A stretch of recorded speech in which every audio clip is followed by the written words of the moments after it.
Hi there guys, hopefully you're all doing well. Today we're going to be working on this 147. Now this has been hanging around the unit for quite a few months now and it's time I get it finished and back to the customer. This is a little bit of a head case car. It's obviously not worth repairing, but the customer has some sentimental value in it, which is great. We've done tons of engine work on it. We've done a swirl flap delete, service. We've had to do a clutch, gearbox change. We've done tons to it already. And then when it came to getting it MOT'd, we started poking around at the sills and found that the sill was absolutely rotten. Now this was a particularly bad case of rust because it literally rotted from the inside out. There was just a couple of little rust bubbles showing on the bottom corner of the arch, and by the time you'd done a bit more poking and prodding, this is what you were left with. The inner sill and the outer sill were absolutely rotten all the way along. I was hoping I could at least save some of it, but unfortunately it was all too far gone. So here we are with it being started to be stripped back, and it reveals the horror all the way along.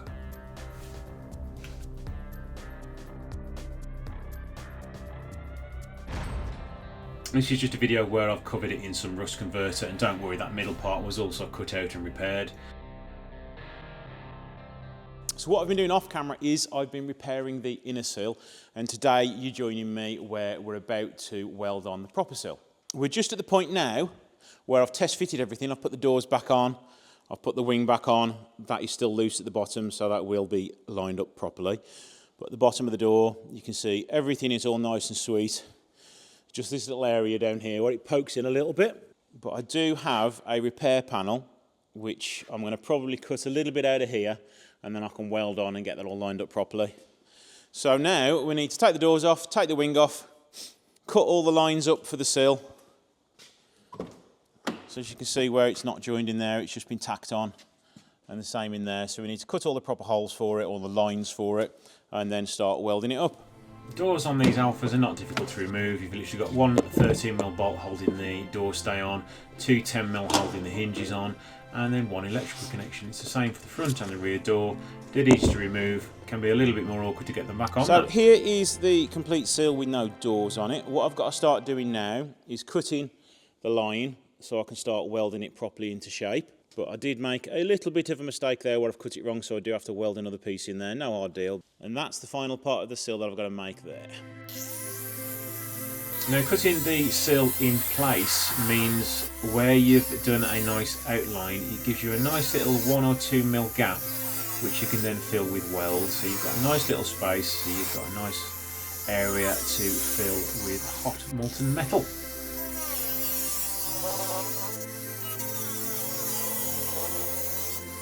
And I must admit, I did make a little bit of a pig's ear cutting out this back bit. It was rather untidy, but you'll see later in the video when it comes to welding it up, it was actually quite easy.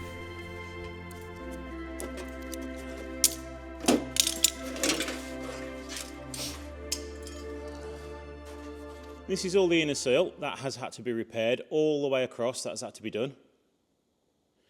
I have already filled the sills inside with some rust treatment.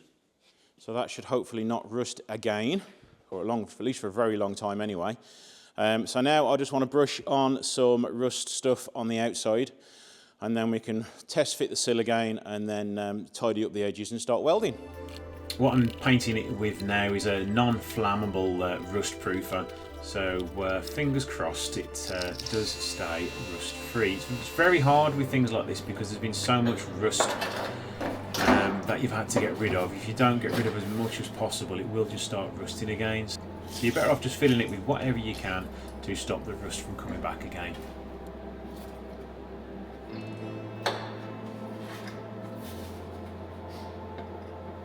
Now, it's a hard, long, laborious task of getting all these panels lined up because you can't just put the sill on without the doors being there because you've got no idea of what the panel gap's going to be. So you've literally doors on, doors off, doors on, doors off. You like that for anything up to a couple of hours while you're messing around with doors and finicking with the panel gaps. And once you've got it about right, it can be a nice little pleasant surprise for you when everything comes together. Just putting a couple of tack welds on now along the sill, so it just means that I can double check everything's lined up without it being held on by any vice grips. And it also means I can then put the doors on, close the doors and see how well it lines up. And if it doesn't line up, I'm able to just grind through the weld and move it and then re-weld it again.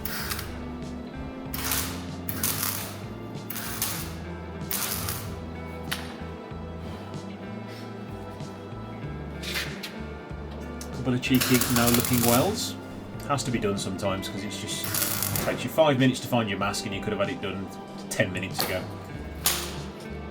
Yeah, lugging these big heavy doors around isn't fun, especially when a car is freshly painted, which it will be later on in the video. And you've got to get it right first time, or you can risk damaging or denting freshly painted bodywork, and you don't want to do that. But you can use jacks to lift the doors up and make things a little bit easier on yourself. That side is low, so I've basically just got to realign the whole thing all over again.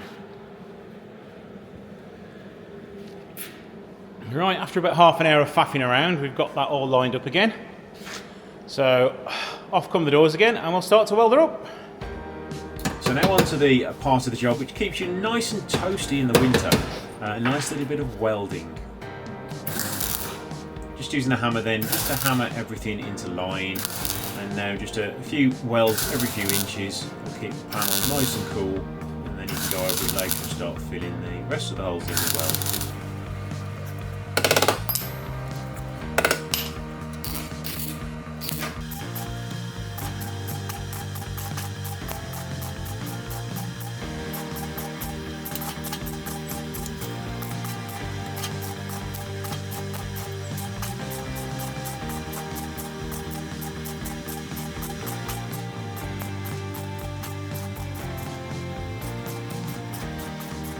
Now with that little gap that I've left there, I just managed to cut a piece out which is roughly the same size, just weld it in and then grind it down in the end. It's not a difficult thing to do. Yes, it would have been a lot easier if I'd have actually cut it in the right position in the first place, but these things happen and they're easy enough to sort.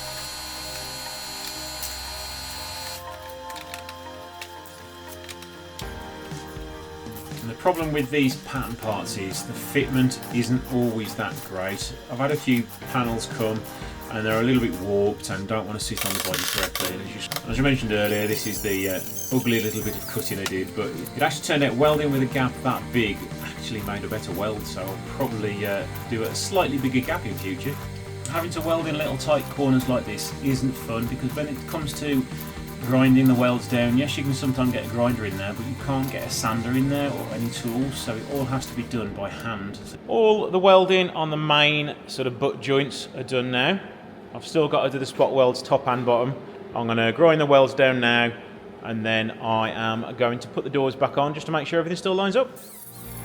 Yes, I'm not a welding god. I don't have the ability to fuse metal totally flat, so I do have to grind it flat. I don't mind doing it. You just need a light skimmer filler afterwards. Sometimes you need to get the welder out again and fill up a few holes you've missed like I'm doing there, but at the end of the day it's a perfectly good weld and it does the job.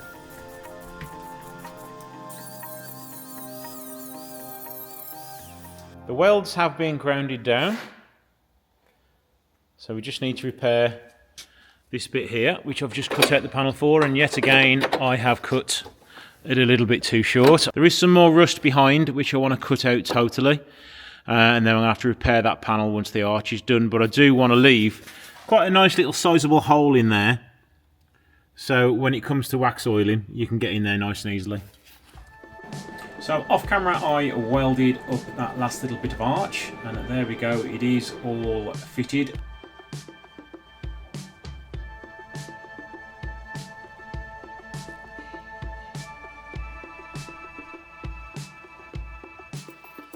I did all the spot welds on the bottom, and now we're at the point of where we can start using some dolphin glaze on there. Now unfortunately, because this is like a low quality pattern part, it's literally the only choice you have in body panels nowadays for a lot of Alphas. There's a lot of like scrape marks where it's been pushed into the press, so unfortunately you do have to pretty much cover the whole sill in filler and then smooth it all flat, otherwise when you paint it you're going to have loads of press marks in the body panel still. So unfortunately you do have to spend a lot of time mixing and applying filler.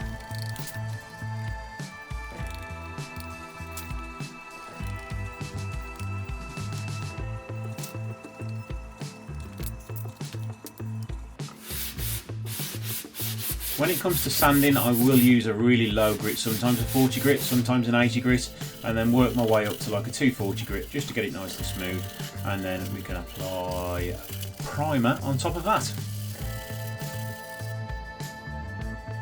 So there we go, a few more hours of work done off camera and it has all been filled. I think I did 3 attempts at filling in a few areas. They were a little bit proud, and now here is my attempt at brushing on some filler. So I've moved the car into a better position for painting now. What you saw me do a minute ago, which for some reason the camera didn't film it, was I brushed on some primer.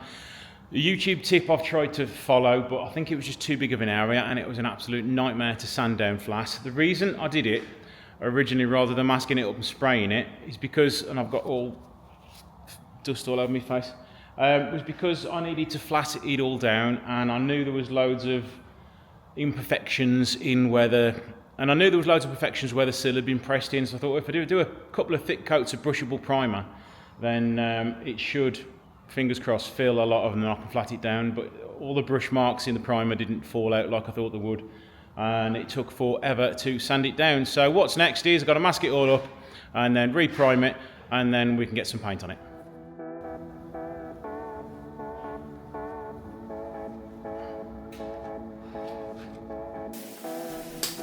Now onto the part I hate the most, and that's sort of masking up. It is such a long, boring task, but what I've started to do now more and more is just use this polythene sheet on as much as you possibly can, and then cut it with a razor blade and then start to mask it up. There's a few areas which I've put some sponge there so I can actually get a feathered edge when it comes to fitting the, when it comes to spraying primer. I'll then move it up to the next stage where I can then paint, and then the next stage up where I'll use the clear coat. It gives me a nice sort of toned flat finish, and hopefully you won't be able to see the join in the paintwork. Now, as the rest of the bodywork is a little bit in need of some TLC, I do expect there to be a colour difference, but as painting this for the customer was a freebie, it shouldn't be too bad when it comes to painting the rest of the car.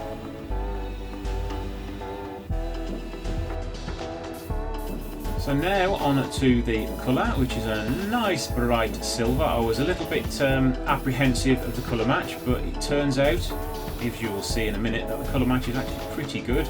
If you're there with a fine eye, you will notice the difference, but as the bodywork did need a little bit of TLC anyway, it looks perfectly fine. So I did 3 coats of paint and then 2 coats of lacquer, and as you can see, as we move along, the masking tape line will move that a little bit higher and higher, so I can then blend the colour in and then blend the lacquer in.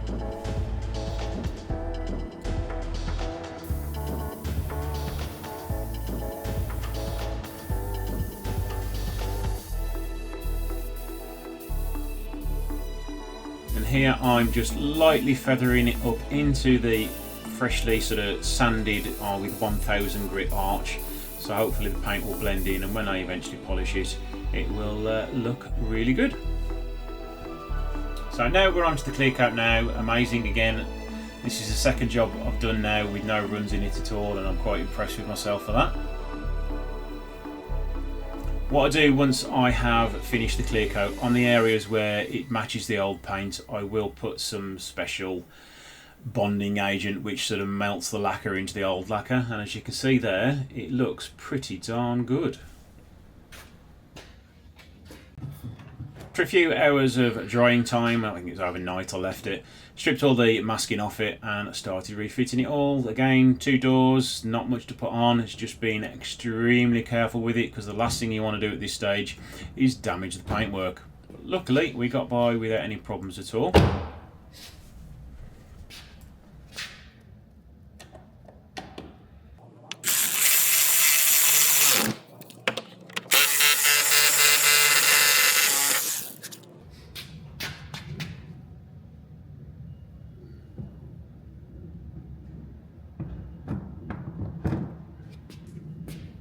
So at this point we are pretty much done, well YouTube done anyway. There are a few more little bits and bobs I'm going to be doing off camera, but if you look at the blend there, I'm really impressed with the way that's come out, because that's not even been flatted or polished yet. and inside the door shuts, all lovely, smooth and nice fresh paint. So it's time to get this back to the customer. Thank you for watching. Don't forget to like, share and subscribe, and I shall see you in the next video. So here we are, a few days later. I've had a chance to finish a few of the jobs off and give it a wash, give the area, the blend, a little bit of a polish, and here we are, all done.